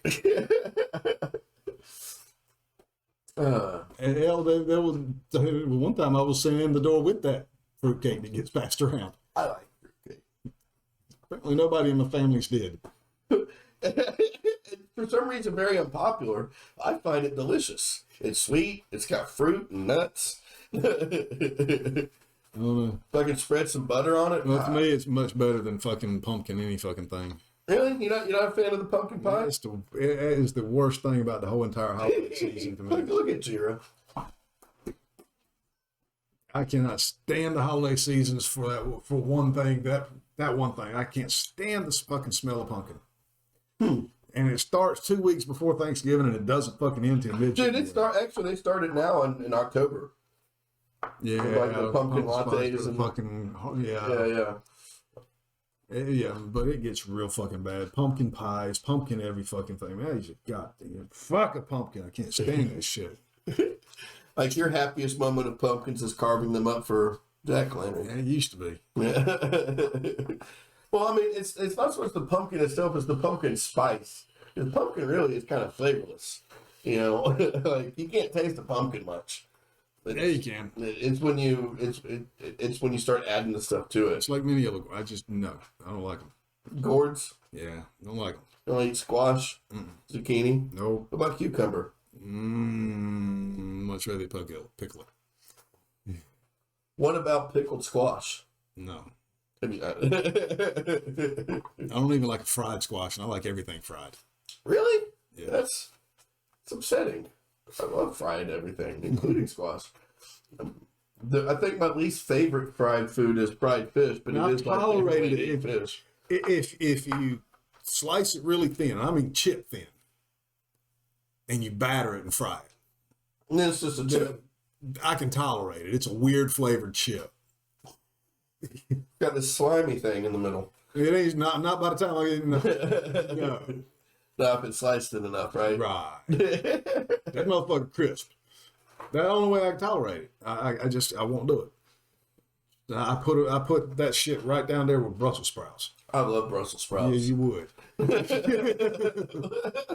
do you mean? Because I like squash. Yeah, that palate. No, I can't do. My palate's on the opposite spectrum. I can't do it. Well, how do you feel about cilantro? Because that's a divisive one there. I can't really say I've had enough of it to say. Haven't had the need. I haven't had the opportunity or the need or nothing. I just haven't had it. Yeah, some people, there's like a gene in some people. Aaron was like this. That like makes them, when they taste cilantro, it tastes like soap to them. But those people also usually don't like chocolate. No, that's not me. But I mean, I avoid the hell out of chocolate. I won't stop. Yeah, I like chocolate. There is none in this house because I don't buy chocolate if I can avoid it. yeah. I avoid Jessica sometimes will buy some chocolate, and I will occasionally like grab a Reese's or something. I'll treat myself occasionally. I like to get those little Andes mints, the little Yeah. 4-pack mint chocolate deals, the little 4-piece, and just to let me know it still exists and I can have it. I just no. Hey, that's why I fucking try to avoid stores fucking during the Halloween because they always come out these big grab bags of all the different chocolate. Man, and I eat that whole fucking thing in a night, bro. So what? Another thing that would often be discussed, especially after 9/11 or so, around one side of my family's Christmas dinner table, was how you just weren't allowed to say Merry Christmas no more. There's a war on Christmas. They're taking Christ out of Christmas. My grandfather would get like legitimately upset if he saw something say Merry Xmas. I didn't really think so much at the time as getting rid of Christ from Christmas. I saw it as it's shorter than Christmas. I look at that, I think Christmas. Yeah, I don't say Xmas. No, I unless I'm being like, obdurate. So I guess we got to talk about the war on Christmas because it is a thing that gets talked about a lot, especially by the Christian right wing fucking shit that the left is trying to destroy Christmas. Well, they're not wrong. Yeah. Find your lack of cheer very disturbing about that.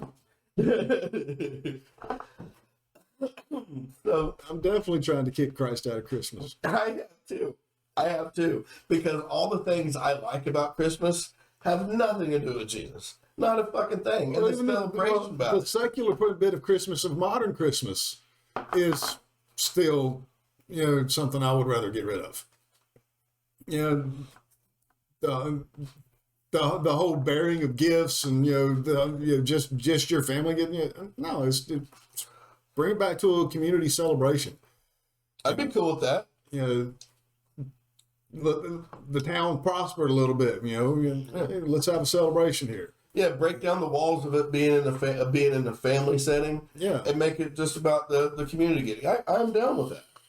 I am cool with that. I think we need to go back to the roots of Christmas and take it back to solstice. Like I said, all the things I really like about Christmas has its roots in that. You know what I mean? It's just that they took it out of the streets and brought it into the hovels. But we can make the celebration all the way from solstice to New Year, that we have survived another year and we're bringing in the new one.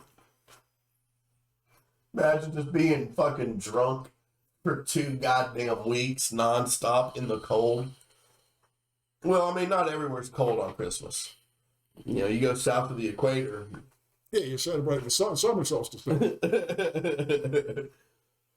You survived the winter and, birth has arrived. It's time to get busy with it, Yeah, and there's been a lot of like push on both sides about it, but I gotta say that nobody was really fighting a war on Christmas until Bill O'Reilly fucking mentioned it on Fox News. Right? He kind of created the whole war on Christmas thing. And that's when everybody started fucking fighting about it.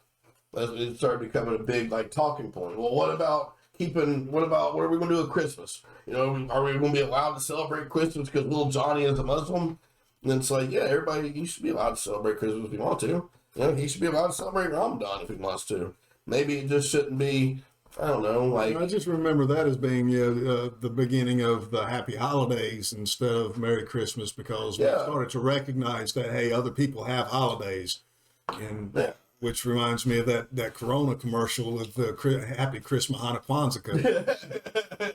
So I went around saying that for years, man. Yeah, I wouldn't say Merry Christmas either.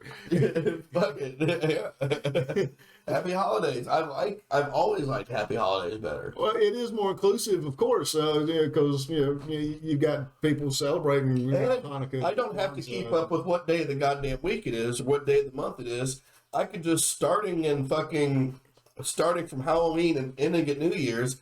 I felt more inclusive when the movement started, because I was more on the celebrating the solstice and you had the whole 9 yards of that than I was Christmas when I was in my early adult ages. And I pushed Christianity away and realized that was just a cover story for reality. And just like, I'm actually going to stay in reality. I don't need that cover blanket. Yeah. And when you look to the actual roots, hey, that's what we're celebrating. And I'm cool with that. It's solstice, it's midwinter, it's Yule, whatever one of those you want to call that. Yeah, that's why I think Happy Holidays covers it all. It did. I felt inclusive on that, so I had no problem with it. And I was like, why would anybody have a problem with it? And it's God bless Christians, bless their hearts. Praise be under His eye. And not all of them, of course. I mean, I'm not trying to categorize every single one of them, because a lot of the Christians I know actually are just let me be me and I'll let you do you. There are quite a bit of those, and the majority. I don't hold anything against those folk. It's the Christianity it's the religious aspect of it that's. And the evangelicals are the ones that are pushing this. Yes, the body of it is not the individual. And if speaking of which, if you want to hear more about evangelicalism and what it does, I'm about to start a show called damn it, I can't even say my own name of my show. Yeah. Words are hard. It's gonna be called The Unevangelist. And we're gonna talk about stories from the Bible. We're gonna talk about evangelical Christianity. We're gonna talk about Christian nationalism. We being me. Praise be to Trump. Under his eye. So yeah, it'd be a much more critical, long form investigation into it. But it's the evangelical Christians who are really, really pushing for we should have what we want, and everyone else should just be left behind, should be disregarded. If at all possible, disallowed. Yeah, trying to push that New Age Puritan scheme. Yeah. It's the same old story. It's you create an other and then you remove them. Right. When they forget that they were the other. So yeah, fuck Bill O'Reilly, fuck evangelicals, fuck the war on Christmas. I hope they lose. So New Year's. New Year's. Mike, I have really got to piss. You want to, say some words about New Year's? Yeah, that should be the end of the season, holiday season. We've taken it back to its roots. Like I said, let's carry it all the way from solstice to the new year. Counted as the celebration of the birth of the new year. You still got the birth aspect, the whole new life, because winter's going to be coming to an end. It's right around the corner. So yeah, you definitely have the end of a celebration time to be marked on the calendar there.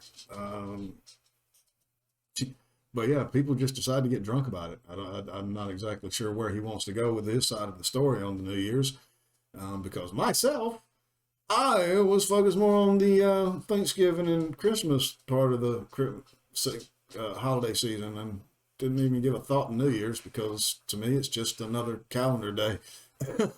I don't give it any thought. So somehow it turned into some big giant worldwide celebration, and I ain't exactly sure how.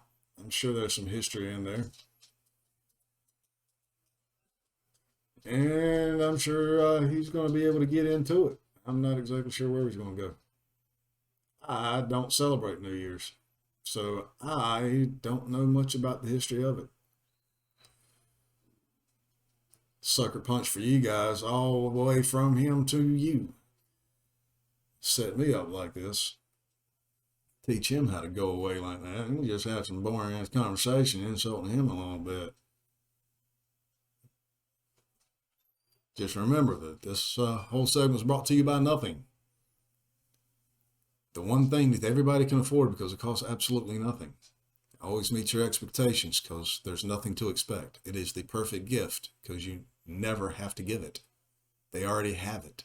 It's the one thing that everybody has, everybody wants, but they don't think so. So they have to go out on Fridays and buy shit so they can give stuff away because everybody's got to have something because they forgot the value of nothing. So remember, go get you some nothing today. And there he comes. He's back. Jerry, how you going with this New Year's story? Oh, it's a thing. It is. Apparently some reason find called to get drunk. So that seems to be it. Of course, you know, New Year's, like, it goes all the way back to, you know, like, forever. It goes into the cycle of rebirth and death and rebirth and all that shit. It's practiced everywhere. You got China, the Islamic New Year. You got Jewish New Year. You got the Church of Satan has a New Year. Their year started in Walpurgis-Nacht, 1968. And that's day 0, year 0. So yeah, I mean it's kind of depending on what calendar you use. Depends on when New Year's is celebrated. Yeah, I've never celebrated New Year's. I have no idea of the history of it. I've never even given it a thought because I wasn't able to celebrate it with folks when I was a kid because I was a kid. And by the time I was adult enough to start celebrating a day like that, I was like, why in the hell do I want to celebrate the passing of a day? So I turned the page in the calendar. What's to celebrate? Yeah, we've already celebrated the whole fucking death, harvest, and rebirth, and all that stuff. So what was New Year's for? I couldn't get it, so I didn't celebrate it. It was an end of the year before, and it gets celebrated generally dancing, eating, drinking, fireworks. Some Christians have like a service, watch the New Year come in, you know, pray about it. I think it was basically a big nothing burger until, you know, there were lights. Like, once there were electric lights, I think then it became a big thing. But you remember that? Remember old Y2K? This is why I wanted to talk about New Year's. I brought that up in one of our previous episodes, the Satanic Panic. Yeah. It was a hell of a distraction. Yeah, it was. So there was this concept that when people were writing code for computers and all that when they set the calendar date, they made it just 2 digits. And for some reason, you know, the calendar switching over to 00 would have been causing problems for the computer, although I've never understood why that mattered. Why would it matter to the computer? Because it would have turned it into 1900. Well, I mean, if they're only using the 2-date format, it's irrelevant. But they weren't using the 2-date format. They just only changed those 2 numbers. Yeah, it was only programmed to change the... Well, what does that have to do with the price of fucking eggs? The fact that the computer would think that an entry was made before another entry was made, so it would fuck up all the math in like banking statements and shit. Well, it didn't. Well, they fixed it for him. I mean, they went into a panic. In fact, there's a little thing upon, if you're watching it, remember from Best Buy to turn your computer off before midnight on New Year's Eve, 1999. Or have it updated and make it Y2K compliant. Yeah. In fact, I remember my grandmother, had left work and started to come home or whatnot, and then had to turn around and go back because she forgot to turn off all the computers in the office because she was the last one to leave. So she had to go back and turn off all the computers in the office because like New Year's Eve was over the weekend or whatever. Yeah. Yeah. Yep. Yeah. And it was nothing. People panicked like a motherfucker. Well, if they hadn't have come up with the patch, in which I don't know why it was a panic of them coming up with the patch in time, it was simply change a line of code. Yeah. But yeah, they were. If that hadn't happened, it could have had the computers decided to put all the math in the wrong order. Yeah, that would have fucked up everything financial. And so yeah, that was cause for panic. I guess it didn't seem a big deal to me because I didn't have anything, you know. So, and even now I'd be like, oh, I ain't got nothing. Maybe we'll go back to celebrating harvest from the fields and the cattle and shit. So didn't have all that money. So if you're here today and you were born before the year 2000, congratulations, you survived Y2K. Hell yeah! I remember the Look shit. at that. I remember the T-shirts. And I think that kind of closes us out. Yeah, that closes us out for this. You know. Oh yeah, that's right. We don't have a camera. There we go. So yeah, folks, that's the holidays. Yeah, so don't sweat people saying happy holidays, and remember, even if you believe it, Christ ain't the reason for the season. That season's been around a long time longer than he has. Yeah, so keep it about, if that's what you want to make it about, then keep it for yourself. You know what I mean? If you want the season to be about Christ, then make it about Christ for you. You don't have any right to tell me what I can make it about or what I can't make it about. So I can call it whatever the fuck I want, and I actually like happy holidays. It works fine. I don't get offended, though, when people say Merry Christmas. Now, if they're like, you know, I'll be praying for you, that offends me. But Merry Christmas, no. That doesn't bother me. No, I'm fine with calling it the Christmas season. It's Christmas. You know, we recognize that holiday name. In fact, if I'm going to go get presents, if I'm doing my presents shopping for my kids, I don't call it holiday shopping. I'm going Christmas shopping. You know. Well, I do call it holiday shopping. Mainly because that's the term that's used when you're seeing all the advertising now. Is they? Yeah, but the terminology's changed. Yeah, but I don't watch advertising now. Whereas I did then when they were calling it Christmas shopping. Yeah, I still caught the other end of it. And like I said, when that whole happy holidays and holiday shopping, the whole change to calling it the holidays instead of Christmas, I was on board with it because I'm slightly more pagan than that. So yeah, it fit me, and I was like, cool, I can get on board with that, and I joined it, and yes, I push against it. The Christianity part of it, saying that Christ is the reason for the season, and it's all about the birth of Christ when they can't tell me exactly when he was born.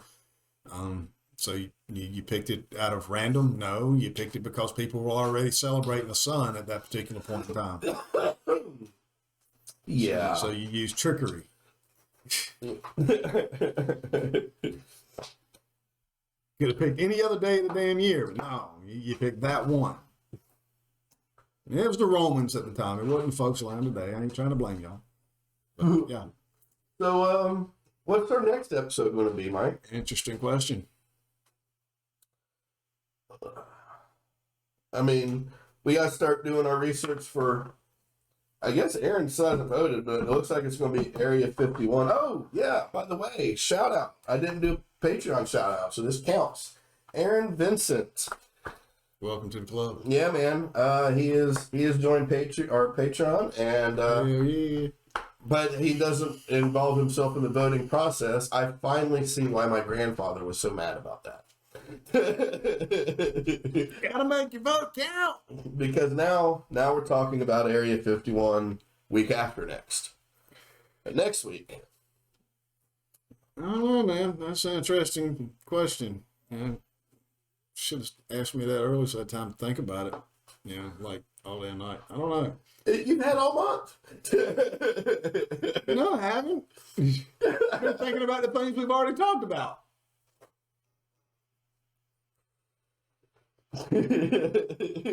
It works. Yeah. Sound it out. It fits. We've already talked about it. And that's the things I was talking. Yeah. Just to walk the listeners down that timeline. Yes. Now, well, see, I wasn't trying to break that fourth wall. As far as they know, we recorded this episode now, which we did, and just now. But you were asking me about then. Yeah, well, that was then, but we missed that. No, Just now. just now. And we can't go back to them. Oh no. Because if you go, that's the problem with time travel. If you move backwards in time, that's nonsense. Because you're not moving back to then. You are only ever in now. Once you go back, it's not back anymore. It's the new now. That's Wrap your heads around that one. I mean, we could do simulation theory, time travel, the Hadron Colliders, the Mandela effect. God. That all has to be one episode, Mike. Or it has to be a mini-sode series.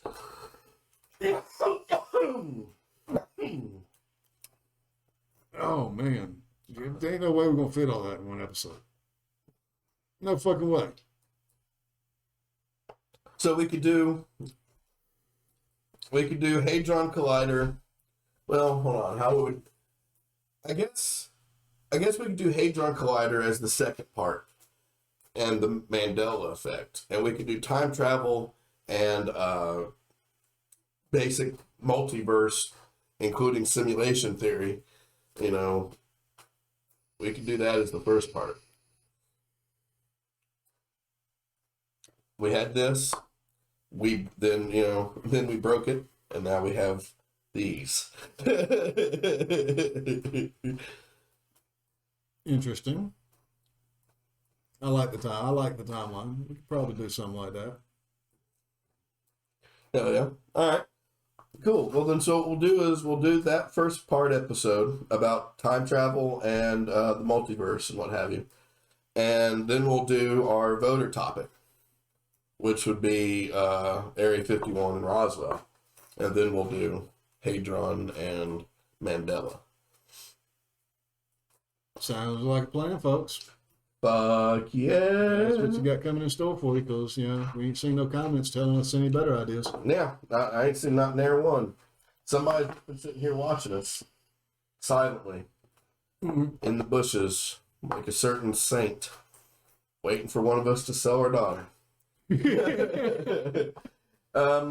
So you can find us every fucking where except for Stitcher. So there's that. Be sure to follow our channels on wherever you're listening to it. Also, you can hit us up on Twitter at Stoners Point Pod. And let's see, you can hit us up at our Gmail account at stonerspointpod@gmail.com. Yeah, stonerspointpod@gmail.com. So I think the Twitter is just at stoners_point. Oh, yeah, okay. That might But be just Stoners Point will get you there. Yeah, you'll see the logo. Of course, you're probably seeing this on YouTube, so you know where to find us there. Don't forget, you can catch us live every once in a while, supposedly, if things work out right, over on Twitter, the Twitch. You get those confused. That's a mouthful. Yeah, catch us live, see how it goes in the background, watch us fuck up and have to do something completely different. Yeah, and Or, as the case goes now, listen to us do something completely different. yeah, it's kind of how it is right this second. Yeah, our camera shut down mid-episode, well, in the first third of the episode, and we couldn't figure out why, and, well, we just decided to go without it. Show must go on. Yeah, I didn't want to start over again. I had already got through fucking I've Thanksgiving. already done that before. I've done enough of that. But yeah, folks. Satan! Mike, you got anything else? Other than this, go back to some actual traditional thoughts on this whole damn holiday thoughts. Yeah, nobody gonna listen to that. Too busy buying shit. Too busy buying shit. And while you're out there buying shit, the perfect Christmas gift that you can get a family member is a Patreon membership for Stoners Point Pod. And you can just find that at patreon.com Stoners Point Pod. Second best gift, nothing. Yes, nothing. You never have to worry about it running out. There's always plenty of nothing to go around. You can get it on days other than Black Friday. If you take nothing and take nothing away from it, you have nothing left. It's on sale every day for absolutely nothing. Absolutely nothing. Yeah, so It just fits everywhere. yeah, if you're trying to, if you need to destroy your dreams and It's lightweight. destroy your individual thought, just think about nothing, because it's there already. It's actually got the world's fastest shipping. All you have to do is think about it. There. Fuck with that, Jeff Bezos. Absolutely. Also, I'd like to announce that nothing is now being sold on Amazon as well. So, hey, Jeff Bezos.